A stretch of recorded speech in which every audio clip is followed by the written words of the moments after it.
푸틴은 젤렌스키가 행보를 뒤집고 러시아의 극심한 위기를 초래하자 희망을 잃었습니다. 심지어 1999년의 푸틴, 이 자신이 했던 예언이 맞아떨어지는 지경에 이르렀습니다. 제가 무슨 말을 할지 아세요? 우리의 모든 문제의 원인을 항상 외부에서 찾으려는 것은 잘못된 일입니다. 본질적으로 잘못된 것입니다. 우리의 모든 문제는 우리 자신에게 있습니다. 모든 것은 우리의 무책임함과 나약함에서 비롯됩니다. 우리의 모든 문제는 우리 스스로가 만든 것입니다. 우리의 경제를 보세요. 완전히 비참합니다. 우리의 국제관계를 보세요. 어디에나 깊은 골이 있습니다. 그 당시에는 진단처럼 들렸습니다. 하지만 오늘날에는 27년간 권력을 잡은 결과처럼 보입니다. 러시아 예산에 더 큰 적자가 생기자 그 문장이 다시 회자되었습니다. 기업들은 2022년 이후 최악의 비즈니스 환경을 경험했고 우크라이나의 공격이 증가하면서 석유 수익에 대한 압박도 커졌습니다. 젤렌스키도 미하일 페도로프를 해임한 후 부분적으로 한 발 물러섰습니다. 런 장관을 자신의 팀에 남겨두었고 군인들 사이에서 항의와 분노를 불러일으킨 교체를 중단시켰습니다.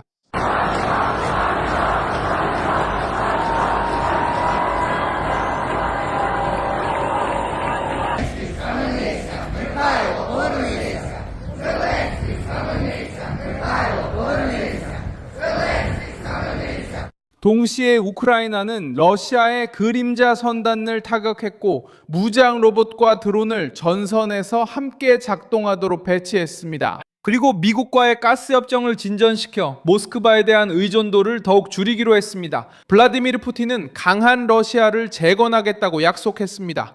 이제는 경제 둔화와 전쟁 비용 증가에 직면해 있으며 모스크바는 비판에 침묵과 수능으로 대응하고 있습니다. 볼로디미르 젤렌스키는 미하일 페도로프를 단 6개월 만에 국방부에서 해임했고 이는 모스크바의 이득이 될 수 있는 위기를 촉발했습니다.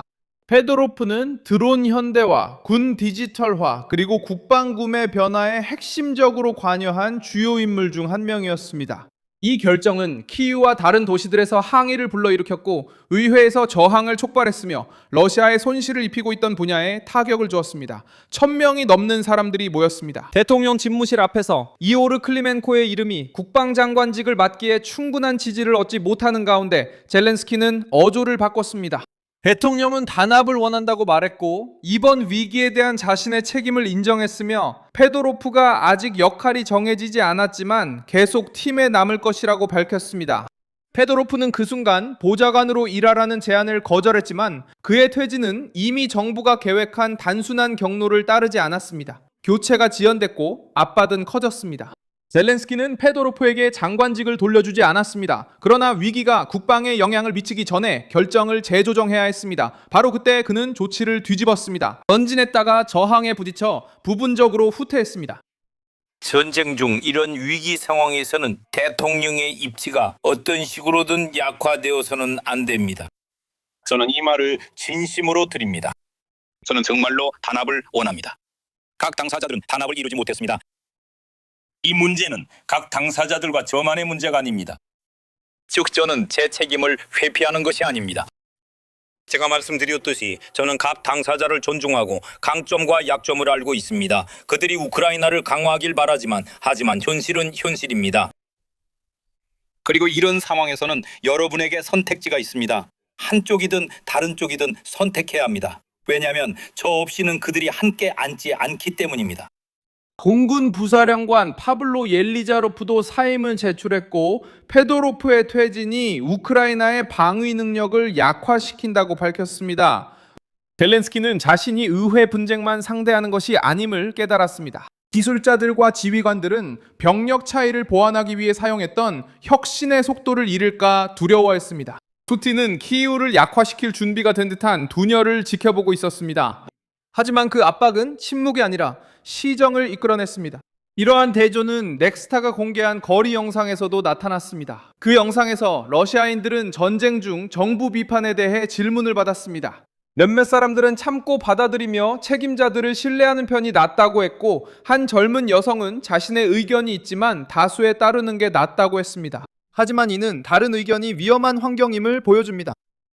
저는 진심으로 앵커리지에서 우리와 합의된 모든 내용이 존중되기를 바라며 그 이후에 그가 다시 푸틴에게 전화를 걸어 모든 것을 다시 논의하고 싶어 하길 바랍니다. 최종 결정권을 푸틴에게 주기 위해서입니다. 그리고 우리에게 최종 판단은 바로 이 모든 이스탄불 합의의 유효성에 관한 것입니다. 정말 그렇게 되길 바랍니다. 바로 전쟁 중인 나라입니다. 이것이 전쟁이라는 사실을 이해하고 알아야 합니다. 인내심을 가지고 이해하며 당국을 신뢰하려고 노력해야 합니다. 전쟁 중 정부 비판이 가능한가요? 저도 어떻게 대답해야 할지 모르겠고 안 될 것 같아요. 왜요? 저는 원칙적으로 정부를 비판하는 건 좀 잘못됐다고 생각해요. 아마도요. 그냥 소리 지를 필요는 없고 그걸 드러내야 해요. 아마 당신만의 의견이 있을 거예요. 대다수 의견을 듣는 게 더 나을 것 같아요. 필요한 곳에서는 그냥 질문하셔도 돼요. 그 의견은 그냥 혼자만 간직하는 게 좋겠어요. 이 침묵은 크렘린이 1999년 푸틴이 지적한 실수들을 바로잡지 못하게 합니다. 경제는 그 발언을 더욱 무겁게 만드는 수치들을 내놓기 시작했습니다. 정부는 2026년 예산 적자가 예상보다 1조 루블 이상 초과할 것임을 인정하기 시작했습니다. 올해 상반기 적자는 5조 7,300억 루블에 달했으며 이는 전년 동기 대비 약 1.7배 높은 수치입니다. 성장률 전망치는 겨우 0.4%로 떨어졌습니다. 러시아 중앙은행은 또 다른 충격을 기록했습니다. 7월 기업 경기 지수는 3.6으로 떨어졌으며 이는 2022년 이후 최저치입니다. 크렘린은 이러한 어려움이 치명적이지 않다고 밝혔지만 같은 날 발표된 수치는 경기 둔화, 인플레이션 압력, 그리고 침체 위험을 보여주고 있었습니다. 푸틴은 공식 메시지를 통제하고 있습니다. 하지만 그가 통제하지 못하는 것은 점점 더 국가에 의존하게 되는 경제 속에서 전쟁의 비용입니다. 우크라이나는 흑해에서 루이스 1세오와 반다오를 공격함으로써 이러한 압박을 더욱 높였습니다. 우크라이나 보안국은 이 작전이 해군과 함께 이루어졌으며 해상 드론이 사용되었다고 밝혔습니다. 이 선박들은 러시아산 석유를 운반하고 제재를 우회하는 데 사용되는 비밀 선단의 일부로 지목되었습니다. 루이스 1호는 2026년 약 300만 톤의 우랄산 석유를 운반했으며 선박 식별 시스템을 반복적으로 껐던 것으로 알려졌습니다. 러시아 전투기들이 접근을 막으려 했지만 드론들은 목표물에 도달했습니다. 공격을 받은 선박마다 운영 비용이 증가하고 모스크바의 핵심 자금원에 위협이 됩니다. 플리아폴 전선에서 33번째 돌격연대가 또 다른 변화를 보였습니다. 브라우닝 M2 기관총이 장착된 지상 로봇들이 공격 드론과 함께 러시아 부대에 사용되었습니다. 이 아이디어는 고위험 지역에 기계를 배치하고 병사들을 보호하는 것이었습니다. 러시아는 수적 우위, 포병, 소모전에 의존했습니다. 우크라이나는 감시, 공격, 물자 운반이 가능한 더 작고 연결된 시스템으로 대응했습니다. 이러한 압박은 에너지 분야에도 미쳤습니다. 아르헨투 LNG와 우크라이나 국영기업 나프토가즈는 2026년 7월 15일 미국산 액화 천연가스 장기 공급을 검토하기 위한 양해각서를 체결했습니다. 이 프로젝트는 연간 2,500만 톤의 처리 능력을 갖춘 루이지애나주 포트 퍼션에 계획된 터미널을 포함하고 있습니다. 이 가스는 유럽의 터미널에 도착한 후 우크라이나의 네트워크를 통해 우크라이나와 그 지역의 다른 국가들에 공급될 수 있습니다. 이 협정은 아직 계획 단계에 있지만 지속적인 연결을 만들고 모스크바가 공급에 미치는 영향력을 줄입니다. 푸틴은 수년 동안 석유와 가스를 영향력의 도구로 사용해왔습니다. 이제 키예프는 에너지 안보를 미국과 유럽 시장에 연결하려 하고 있습니다. 바로 이때 러시아 정유소와 선박에 대한 공격이 러시아 내부에 어려움을 초래하고 있습니다. 이것은 단순한 무역이 아닙니다. 장기 계약은 러시아 공급업체로부터 고객을 빼앗고 크렘린의 수익을 줄이며 겨울을 정치적 압박 수단으로 사용하는 것을 어렵게 만듭니다. 젤렌스키는 또한 키예프에서 키어스다머를 맞이했고 국가를 방어하다 전사한 우크라이나 전사들을 기리는 행사에 참석했습니다.